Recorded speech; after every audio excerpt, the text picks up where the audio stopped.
Deus olhou para a terra e eis que estava corrompida, porque todos os seres vivos haviam corrompido o seu caminho na terra. Então Deus disse a Noé: resolvi acabar com todos os seres humanos, porque a terra está cheia de violência por causa deles. Eis que os destruirei juntamente com a terra. Faça uma arca de tábuas de cipreste. Nela você fará compartimentos e a revestirá com betume por dentro e por fora. Deste modo você a fará. Seu comprimento será de 130 metros, a largura de 22 e a altura de 13. Faça uma cobertura, deixando entre ela e a arca uma abertura de 0,5 metro. Coloque uma porta lateral e faça 3 andares, um embaixo, um segundo e um terceiro, porque vou trazer um dilúvio de águas sobre a terra para destruir todo ser em que há fôlego de vida debaixo dos céus.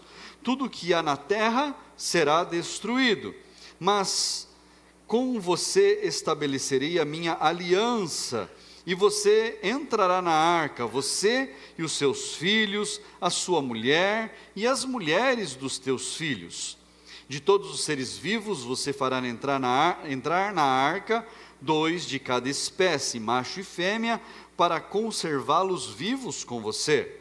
Das aves, segundo as suas espécies, do gado, de gado segundo as suas espécies, de todo animal que rasteja sobre a terra, segundo as suas espécies. 2 de cada espécie virão a você para que sejam conservados vivos. Leve com você todo tipo de comida e armazene-a com você. Isso será para alimento a você e a eles. Foi o que Noé fez, conforme tudo que Deus lhe havia ordenado, assim ele fez. Feche os teus olhos, vamos falar com Deus. Senhor meu Deus e Pai, Senhor, nós te louvamos nesta manhã e te agradecemos, porque o Senhor tem falado conosco. Fala conosco mais uma vez, Senhor, e que as nossas vidas sejam edificadas na Tua palavra, que possamos aprender do Senhor aquilo que devemos fazer, conforme devemos fazer, ó Pai, e que nós possamos a cada dia ouvir melhor a Sua voz, ó Pai, e fazer tudo com compromisso, meu Deus, diante do Senhor, ó Pai. Assim nós clamamos a Ti, fala conosco, meu Deus, de uma forma poderosa, Senhor, que eu seja um instrumento nas Tuas mãos para falar da Tua palavra ao Teu povo, meu Deus, em nome de Jesus. Assim, meu Deus, nós clamamos e Te agradecemos. Diga amém, igreja. Assente-se no seu lugar. Graças a Deus. Nós conhecemos a história da Arca de Noé. É uma história que nós contamos para as crianças, que nós ouvimos falar dela quando a gente era criança. Nós ouvimos historinhas a respeito da Arca de Noé. Nós ouvimos muitas histórias e tudo parece que faz muito sentido na nossa cabeça, porque desde criança a gente ouvia falar. Na escola, na escolinha, na escola bíblica. E é uma história muito conhecida. Mas nós precisamos entender que, por mais que ela seja conhecida, às vezes os detalhes passam desapercebidos. Mas o que nós vemos aqui é que a terra estava corrompida. Isso é claro para todos nós. Os homens haviam se corrompido e estavam ali fazendo coisas horrendas diante dos olhos do Senhor. Os homens estavam fazendo coisas inaceitáveis aos olhos de Deus. E por causa do corrompimento, da corrupção do ser humano, Deus decidiu acabar com a humanidade. A humanidade daquela época. Deus falou para Noé: Noé, eu vou preparar você, eu vou preparar a sua família, para que haja um escape para vocês. Porque vocês estão se mantendo firmes, vocês estão se mantendo corretos, vocês não se corromperam com o restante da humanidade. Então eu vou preparar para vocês um escape, e vocês vão ser aqueles que vão conservar tudo aquilo que foi criado. Olha a importância disso, irmãos. E ainda há pessoas que pegam determinados trechos da palavra de Deus, determinadas histórias da palavra de Deus, e ainda dizem assim: isso é uma lenda, isso é uma historinha contada para ensinar algo para as crianças. Mas nós precisamos entender que aquilo que está na palavra de Deus é a própria palavra de Deus. E Deus não fica contando historinhas. Pastor, mas não tem as parábolas? As parábolas, elas são histórias. Ali são histórias para ensinar algo, para que houvesse ali uma conversão, houvesse uma mudança de direção e um ajuste de rota. Mas as parábolas são muito claras quando são parábolas. As histórias contadas, Jesus deixou muito claro quando ele contava as histórias. E ficou muito objetivo isso, muito claro. Mas quando nós vamos em Noé e nós vemos toda a descendência, antes dele e depois dele, nós entendemos toda a linha do tempo. Nós entendemos tudo o que aconteceu na história, antes e depois dele. Uma aliança que foi feita ali com Noé naquele momento. E Deus deixou uma marca dessa aliança, que nós podemos ver nos céus até os dias de hoje. Que Deus estabeleceu ali que não mais destruiria a humanidade nem a terra através de inundações, através de um dilúvio. Deus fez que aparecesse no céu o arco-íris, que para nós é um símbolo da aliança que foi feita com Noé naquele tempo. Mas a palavra de Deus que nós lemos aqui diz que naqueles dias os homens estavam corrompidos, faziam coisas horríveis diante de Deus. E nós podemos ver no dia de hoje os homens fazendo coisas horríveis diante de Deus. É ou não é assim, irmãos? Nós vemos. Tem pessoas que gostam de assistir aqueles jornais que parece que quando você liga lá no canal, escorre até sangue pela televisão. Tem gente que gosta de assistir essas coisas, gosta de ver notícias trágicas. Não pode ver uma notícia trágica que para lá para entender toda a história, porque não contou tudo ainda, porque tem que contar. Eu preciso saber mais, o que aconteceu na vida daquela família, como que se a gente, sabendo o que aconteceu ali, fosse mudar a nossa vida em alguma coisa. Pastor, mas é a realidade? É a realidade, mas eu preciso perder o meu tempo me alimentando com essas porcarias?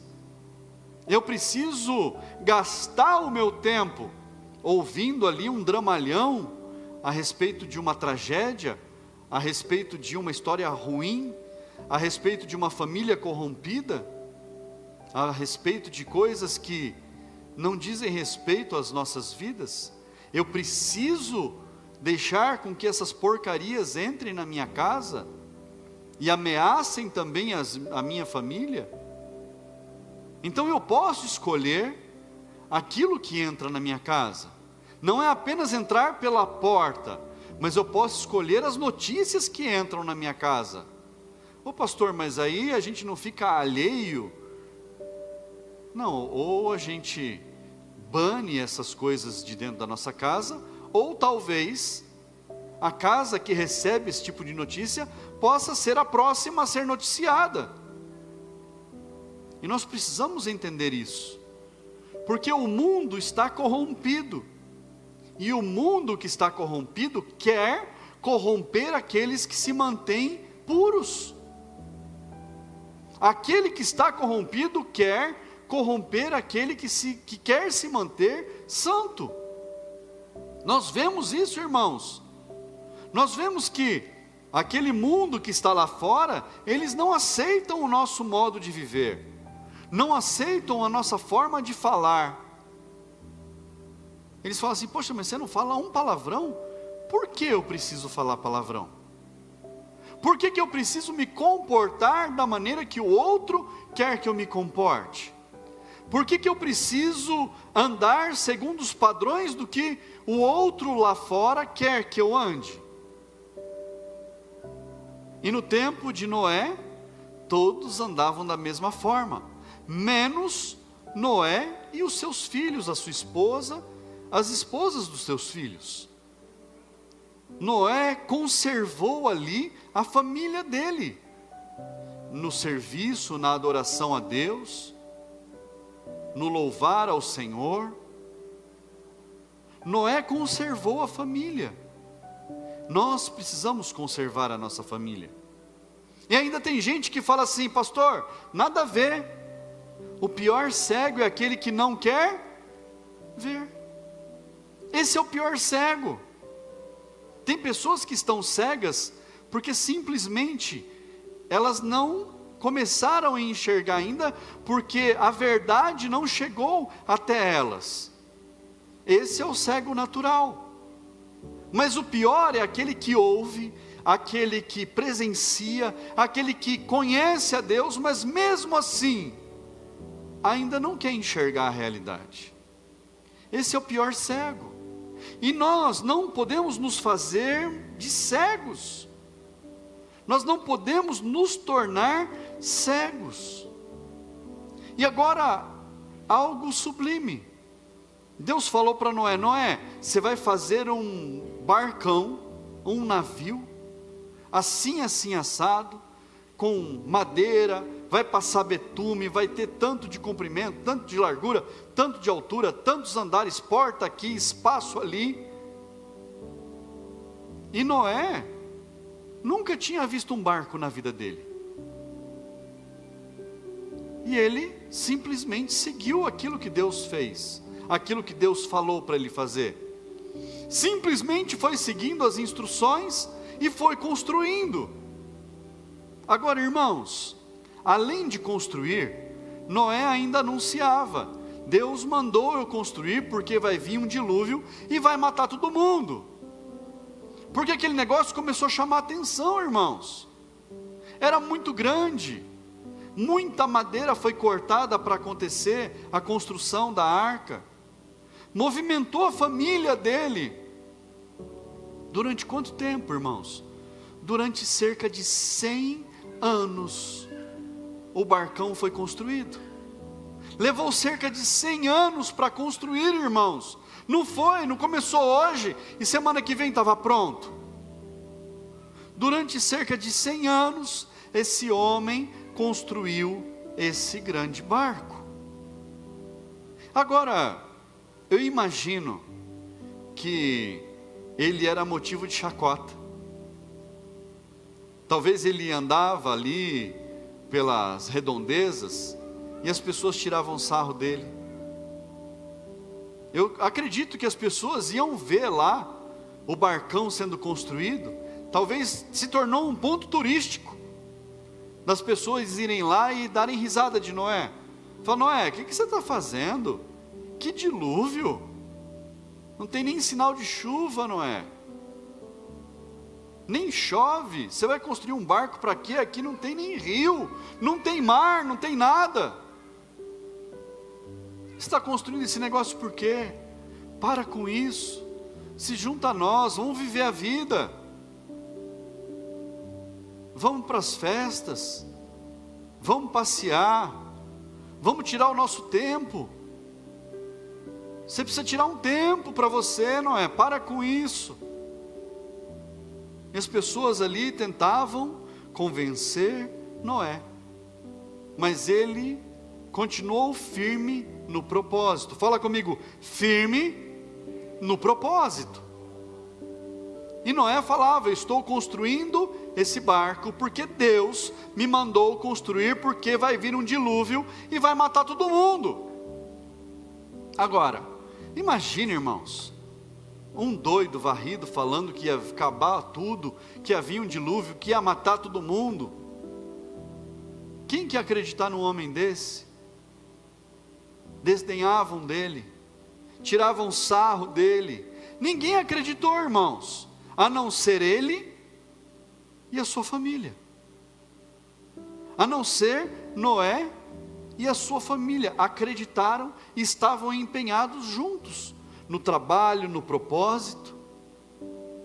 Ninguém acreditou, ninguém se uniu a ele e falou: Noé, vou te ajudar a carregar a tábua aqui, porque nós vamos construir isso junto. Noé, posso participar com você aqui, porque eu acredito que talvez venha aí um dilúvio, venha alguma coisa e eu quero ter um espacinho também. Será que não cabe eu nesse barcão aí também? Ninguém, repita comigo, ninguém, irmãos. Não teve uma só pessoa em toda a humanidade daquela época que falou para Noé: Noé, deixa eu te ajudar aí, eu vou pegar betume, dá um espacinho para eu trabalhar, porque se vier esse dilúvio que você está falando aí, pelo menos você arranja um cantinho para mim. Ninguém, irmãos, ninguém. E hoje, irmãos, pastores, pregadores, crentes, não falam que Jesus está às portas?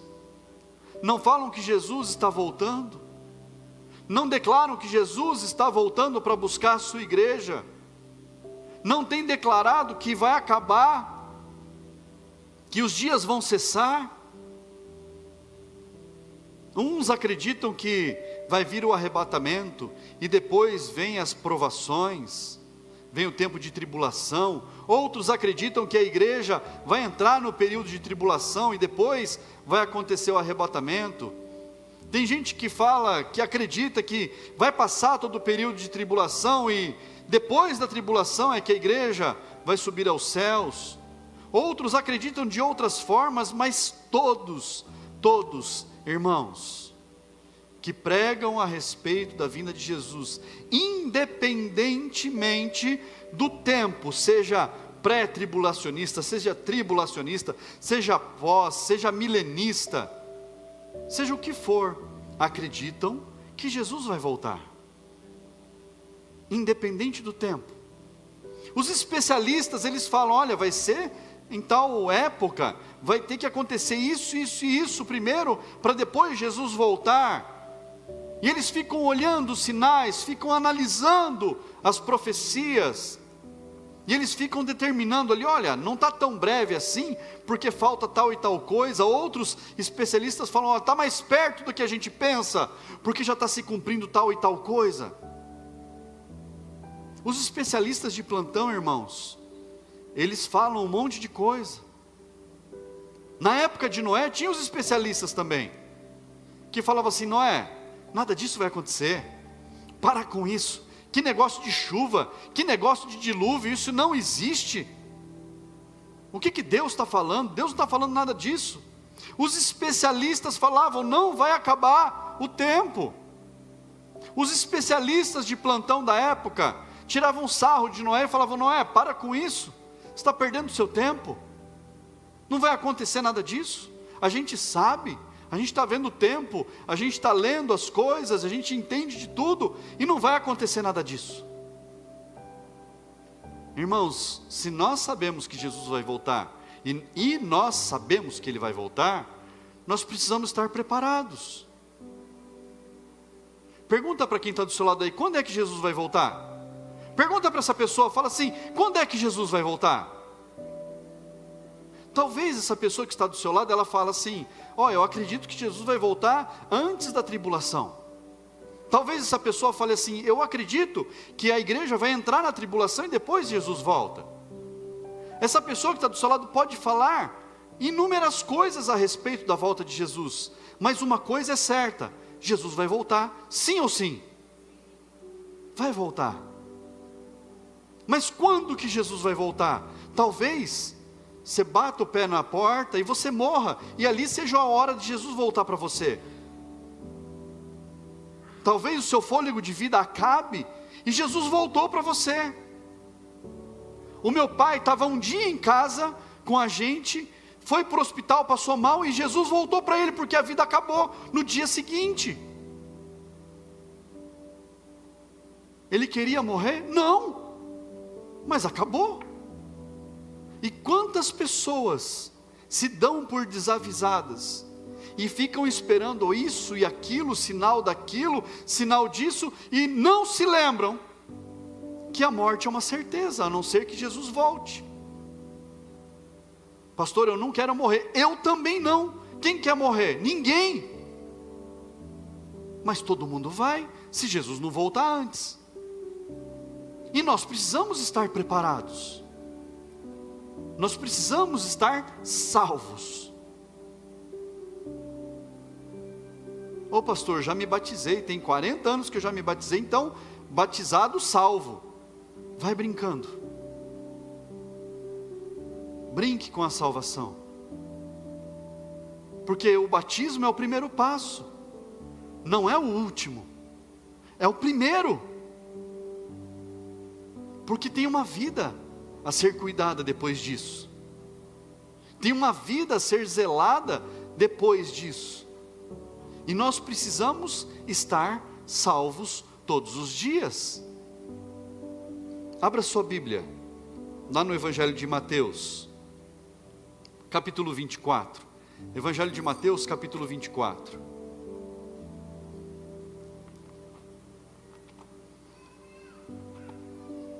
Versículo 36.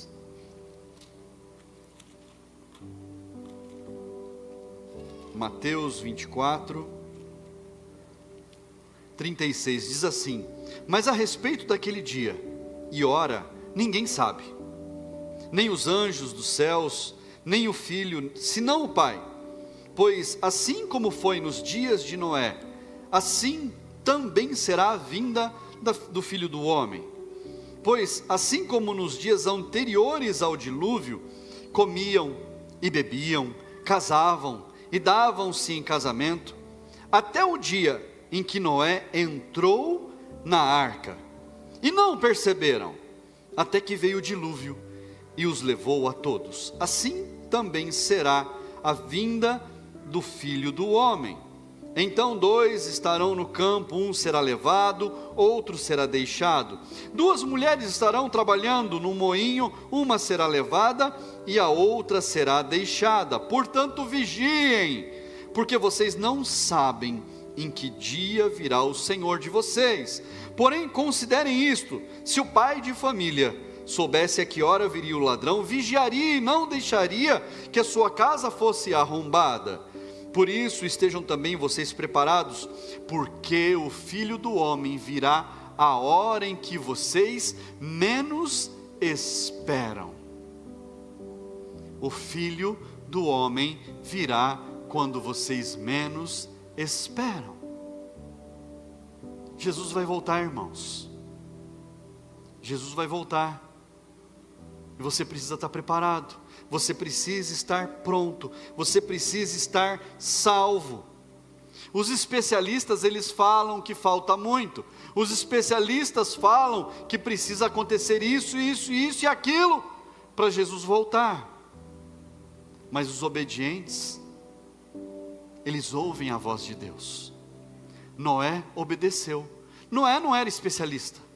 Ele só obedeceu. Tem uma diferença entre o obediente e entre o especialista.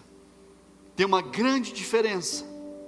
Quando nós obedecemos, irmãos, se Deus manda eu pular, eu pulo. Por que eu vou pular? Não, eu fico perguntando, não. Mas por que eu vou pular? Eu vou parecer bobo. É esquisito esse negócio. O obediente, ele só faz. O obediente, ele ouve a voz de Deus e ele obedece. Ele faz o que precisa ser feito. E quando eu obedeço, eu colho os frutos. Os especialistas foram todos condenados, todos morreram. Todos os que sabiam que não ia acontecer o dilúvio, que achavam, todos morreram. Todos foram condenados. E nós? Nós ficamos conjecturando? Não, será que vai acontecer tal dia? Será que vai acontecer tal hora? Será que vai ser assim? Será que vai ser assado? E ficamos esperando os sinais. Quando a gente menos espera, o sinal que a gente não estava esperando vem. E a gente precisa estar preparado, irmãos. Precisamos estar prontos para que a condenação não venha sobre nós. Em Mateus capítulo 24, versículo 50, diz assim: virá o Senhor daquele servo em dia em que não o espera. Eu estava ouvindo um testemunho de uma pessoa esses dias, um jovem, e ele falava assim: pastor, na minha cabeça eu tinha assim, eu vou viver minha vida, eu vou fazer as coisas do jeito que eu quero, porque eu conheço a palavra de Deus, e se acontecer alguma coisa, eu falo para Deus: Deus, eu me arrependo, eu não quero ir para o inferno, eu quero ser salvo. Falei, pô, um raciocínio lógico. Ele falou assim: pastor, não deu tempo. Um dia, eu sofri um acidente, e eu não tive tempo de pedir perdão para Deus. Eu acordei, eu estava no hospital. Eu falei assim: graças a Deus que eu estou no hospital, que eu não estou no inferno. Ele falou: pastor, eu acordei no dia seguinte no hospital. No acidente, eu nem lembrei de pedir perdão. Não deu tempo, pastor. Mas graças a Deus que Ele teve misericórdia. Falei: e aí? Ele falou: eu vivo hoje como se hoje fosse o último dia da minha vida. Eu quero ser salvo. Eu deixei a vida de bagunça, eu deixei tudo. Falei: que bom, meu filho, graças a Deus. Ele falou: o aviso não foi pequeno que Deus me deu. Eu estava brincando com as coisas de Deus. Não deu tempo, pastor. Simplesmente eu apaguei. E quando eu acordei, eu dei graças a Deus que eu estava num hospital.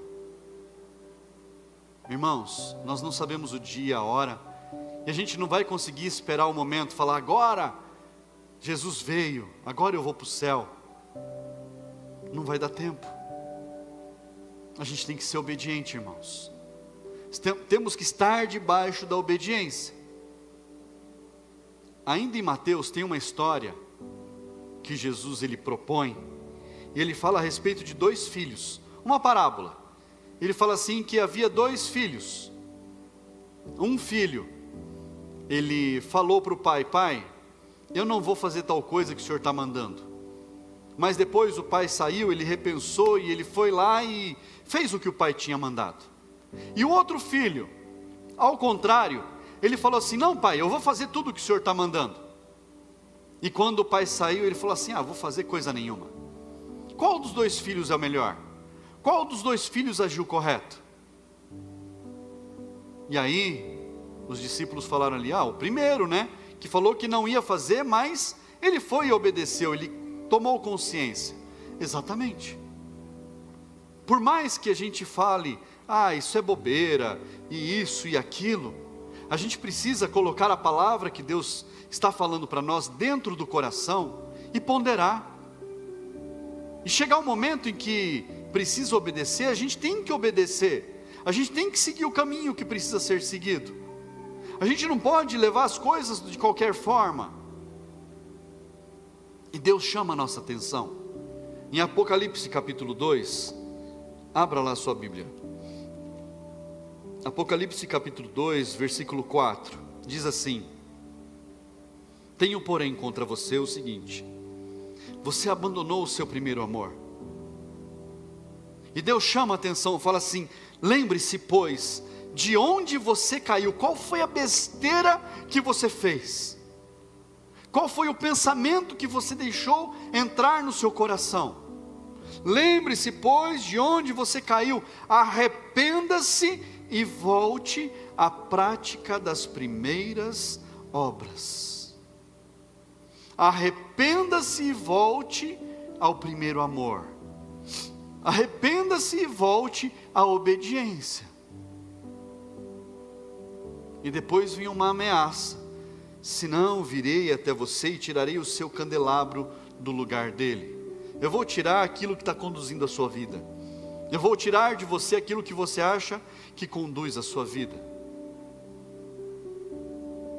Jesus chama a nossa atenção hoje para que nós voltemos ao primeiro amor, para que nós retornemos às primeiras obras. O que são as primeiras obras?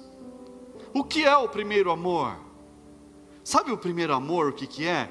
Quando você que é casado, você que é casada, você se lembra do primeiro encontro, ou dos primeiros encontros que você tinha com o seu marido, com a sua esposa, quando vocês ainda estavam querendo começar a namorar, que você se preparava, você tomava aquele banho, homem e mulher, colocava a melhor roupa, se preparava da melhor forma, passava o melhor perfume, arrumava o cabelo do melhor jeito possível, escolhia o melhor relógio, os melhores adornos,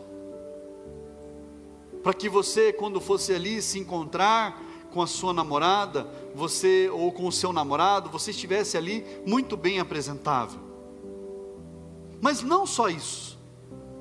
Quando você se encontrava, que você via, mesmo que fosse à distância, você sentia aquele frio na barriga, aquele gelo lá dentro. Isso é o primeiro amor. Essas são as primeiras obras. Quando você tem sede e fome de Deus, quando você sabe que o culto vai começar às 9 da manhã, mas você fala assim: eu preciso chegar antes, eu preciso chegar um pouco mais cedo, porque não é só a palavra, eu preciso dobrar o meu joelho, eu preciso ter um tempo de oração com Deus, eu preciso buscar a presença de Deus de todo o meu coração.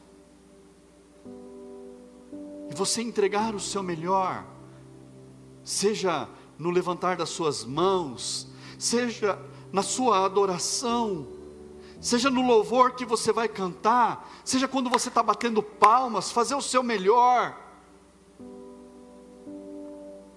você pular do seu lugar, você se levantar, você sentar, você fazer com alegria, com paixão.